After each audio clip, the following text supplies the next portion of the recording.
Ladies and gentlemen, you are now entering the Toy Soldier Outpost.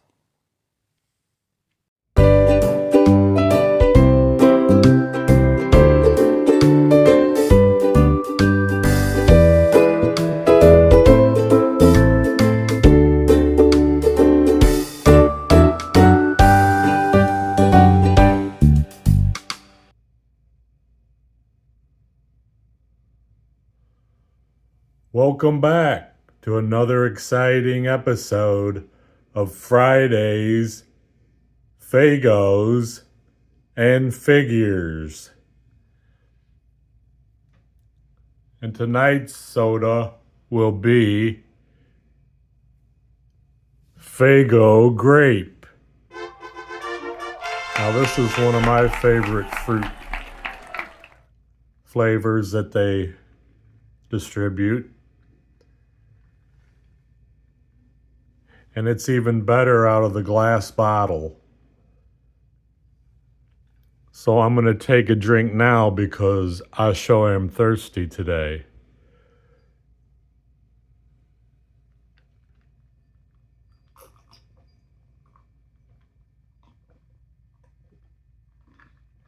Yeah, that really hits the spot on a cold winter day here in the mitten. So tonight's figure will be this 2003 reproduction G.I. Joe. And this one is the blonde G.I. Joe, painted hair. They tried to come as close as they could to the original 60s Joe, and they did a pretty good job with him, in my opinion. And what we've got him decked out in is a Cotswold digital camo snowsuit. And he comes with the vintage rifle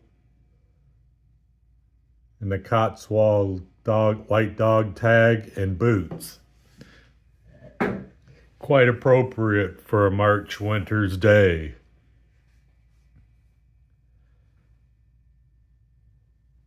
So having said that, we'll get into some of Faygos history, if you please. So in the 1940s, things began to happen fast, adding new flavors, new bottles, the now famous Shield logo, and a refined root beer formula. I think the root beer formula took the place of the actual beer because I'm not really finding nothing about the beer, why they discontinued it or anything. But I'll keep hunting. So the 60s, Faygo really came on. They came out with their Diet Faygo Pop in the 60s. Also, they launched their Faygo cans, which I wish they would get away from these plastic bottles and cans and just go right back to the glass bottle, because there ain't nothing like that taste coming out of that glass bottle. Also in the 60s was when they officially changed the strawberry flavor into the now popular Red Pop. And I may have mentioned that in the last episode, so excuse me if you've heard it twice now. And also in the 60s, Faygo went nationwide. But some folks have chimed in and told me they still don't have a Faygo in their states. So I don't really know what's up with that. So just a little more about this Joe. I found a lot of these guys on eBay, and what was in the lot was this guy, and two more guys like him, one with brown hair and one with red hair.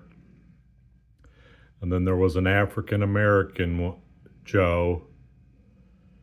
And then also there was a Duke in the lot. So it was a pretty nice lot. I was really excited to get it, because you can never have enough Joes, right?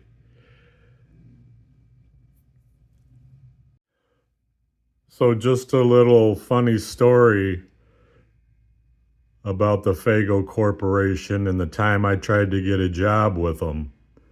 I went to the interview and I walk in, the HR lady greets me, and I'm standing there waiting for who I'm going to assume is the boss come to interview me. And as he approaches, I notice he's just staring at my shoes. Now, back then, I wasn't really heavily into dress clothes, so I went there with a pair of Skechers tan slip-on loafers. And I just remember that guy couldn't take his eyes off of those shoes. The interview I thought went pretty well, after they get done asking all their little jackassy questions. And needless to say, I didn't get the job, and I'm just wondering if it was because of those shoes. But anyway, things turned pretty well for me in the end anyway, so I'm not mad at you, Fago. But I hope y'all are enjoying the series. Hope everybody has a great weekend, and if you get a chance, throw back a few Faygos if they're found in your state, preferably the glass bottle. But until then, I'm going to get a refill, and I'll bid you adieu. Me and Joe are out.